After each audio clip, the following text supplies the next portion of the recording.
নমস্কার, ফিরে চলে এসেছি ব্রেকের আগেই, কেননা এতটাই গুরুত্বপূর্ণ বিষয় নিয়ে আমরা আজকে আলোচনা করবো। এতটাই গুরুত্বপূর্ণ বিষয়, আমাদের অনুষ্ঠানের নাম আপনাদের মক্কেল সঙ্গে বিটকেল। আমরা এতদিন বাংলাতে ছোটখাটো চুরি দেখে এসেছি, যেমন পার্টির টাকা চুরি, কারো জমি চুরি, রেশনের চাল চুরি, শিক্ষাক্ষেত্রে নম্বর চুরি, এরকম সব দেখে এসেছি। কিন্তু এই প্রথম বাংলার মাটিতে অভিনব কায়দায় চুরি হলো মেদিনীপুরের সন্দীপ মাইতির বাড়ি থেকে। মেদিনীপুরের সন্দীপ মাইতির বাড়ি থেকে গামছা চুরি হয়ে গেছে। এইরকম একটা অভিনব চুরি। সব থেকে গুরুত্বপূর্ণ যে তথ্যটা উঠে এসছে, সন্দীপ মাইতি তখন গামছা পরেই ছিলেন যখন চুরি হয়। তাহলে আপনারা ভাবতেই পারছেন চুরি হওয়ার পর সন্দীপ মাইতি কি অবস্থায় ছিলেন। পাড়ার সবাই এক হয়ে যায়, কিন্তু কেউ চোরকে ধরতে যায়নি, কেননা সবাই নিজেদের হাসি থামাতে ব্যস্ত ছিল, চোরকে থামাতে ভুলে যায়। অনেকে তো এও বলছে চোরও ওখানে দাঁড়িয়ে দাঁড়িয়ে হাসছিল, কিন্তু পাড়ার কেউ তাও চোরকে ধরেনি, কেননা চোর বলেছিল হাসলে ধরা যাবে না। তারপর থেকে পুরো ছমছমে পরিবেশ, সবাই ভীত সন্ত্রস্ত, কেউ ঘুমোতে যেতে চাইছে না, বলছে ঘুমোলে যদি আমার লুঙ্গি বা গামছা চুরি হয়ে যায় কি হবে। তারপর থেকে সবাই লুঙ্গি গামছার উপরে বেল্ট বেঁধে পড়ছে। তো আসুন কথা বলিনি সন্দীপ বাবুর সাথে। তো সন্দীপ বাবু সেদিন কি হয়েছিল? আমি ঘুমিয়েছিলাম, আমি প্রচণ্ড গভীর ঘুমের মধ্যে ছিলাম। হঠাৎ করে দেখলাম যে কেউ কিছু টানছে, আমি প্রচণ্ড চেঁচাতে শুরু করলাম, আমার খুব ব্যথা হচ্ছিল। তো গামছা টানলে আপনার কিসে ব্যথা হচ্ছিল? না, ও শুধু গামছাই টানেনি। তাহলে? ও গামছার সাথে ব্রেকিং নিউজ! চোর প্রথমে এসে সন্দীপ বাবু শুধু গামছা টানেনি, গামছার সাথে সন্দীপ বাবু বলে দিল যা পাও টেনে দিয়েছিল। তারপর কি হলো সন্দীপ বাবু? তারপর আমি যখন চেঁচাই, ও ভয়ে কিছু না পেয়ে আমার গামছা নিয়ে চলে যায়। আচ্ছা আচ্ছা, ব্রেকিং নিউজ! এক্ষুনি জানা গেল পুলিশ চোরকে ধরতে পেরেছে। পুলিশ জিজ্ঞাসাবাদ করছে, জিজ্ঞাসাবাদে একটা নতুন তথ্য উঠে এসছে, খুবই চাঞ্চল্যকর তথ্য উঠে এসছে। তথ্যটা এরকম যে চোর একজন ছিল না, চোর দুজন ছিল।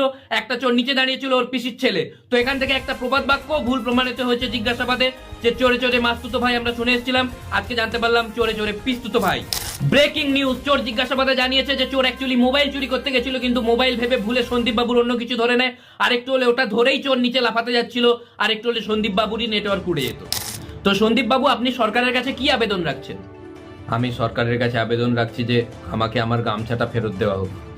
Breaking news! যেমনটা সন্দীপ বাবু সরকারের কাছে আবেদন করছেন যে আমার গামছা আমাকে ফেরত দিন, আমার ওই গামছাটাই দরকার, এমনকি সন্দীপ বাবু চোর বাবুর কাছে আবেদন করছেন যে চোর বাবু আমাকে আমার গামছা ফেরত দিন। সন্দীপ বাবু বলতে চাইছেন যে চোর वाले বাবু মেরা গামছা দিলা দো, গামছা দিলা। কি হচ্ছে এগুলো? তো এই নিয়ে কথা বলার জন্য আমাদের সঙ্গে লাইনে আছেন বিখ্যাত সাইকোলজিস্ট মিস্টার মনোবিদ মজুমদার। তো মনোবিদ মজুমদার মহাশয়, এই নিয়ে আপনি কি বলতে চান যে সমাজে এত গামছা চুরি বেড়ে যাচ্ছে? নমস্কার। প্রথমে দেখুন, চোরদের মনো বাচ্চার মতো, চোররাও বাচ্চা। বাচ্চারা কি করে মনে করার চেষ্টা করুন তো। বাচ্চারা যখন বায়না করে যে আমার এই জিনিসটা চাই, যতক্ষণ না ওই জিনিসটা পাচ্ছে, বাচ্চারা বায়না করে যে আমাকে পেতেই হবে। চোররাও এরকম বাচ্চার মতো মন। এত কষ্ট করে পাইপ বেয়ে ওপরে উঠলো কি করতে? মোবাইল নিতে। কিন্তু মানুষ আজকাল এত সচেতন হয়ে গেছে, মানুষ মোবাইল দূরে সরিয়ে রেখে ঘুমোচ্ছে। চোররা কি নেবে তাহলে? বাধ্য হয়ে গামছা খুলে নিচ্ছে, লুঙ্গি খুলে নিয়ে চলে যাচ্ছে। বাচ্চার মতো মন, কিছু না কিছু তো আমি নিয়ে যাবই। আমি তো এরকমও শুনেছি একটা লোক কিছু না পরেই ঘুমিয়েছিল, তাও চোর নিয়ে গেছে, ওর ফটো তুলে নিয়ে গেছে। বেচারা চোর কি করবে? তো যেমনটা আপনারা শুনলেন, বিখ্যাত সাইকোলজিস্ট মিস্টার মনোবিদ মজুমদার মহাশয় আমাদের চোখ খুলে দিলেন। হ্যাঁ সত্যি, চোরের দিকটাও তো ভেবে দেখতে হবে। এত কষ্ট করে পাইপ বেয়ে ওপরে উঠছে, কিছু না কিছু তো নিয়ে যাবেই। চোরের ইগোর ব্যাপার। তাই আমি সরকারের কাছে আবেদন করব যে আপনারা চোর বাবুর দিকটাও দেখুন, যাতে চোর বাবুরা ভালো করে চুরি করতে পারে, আরামসে চুরি করতে পারে। এই বলে আজকের অনুষ্ঠান শেষ করছি। নমস্কার।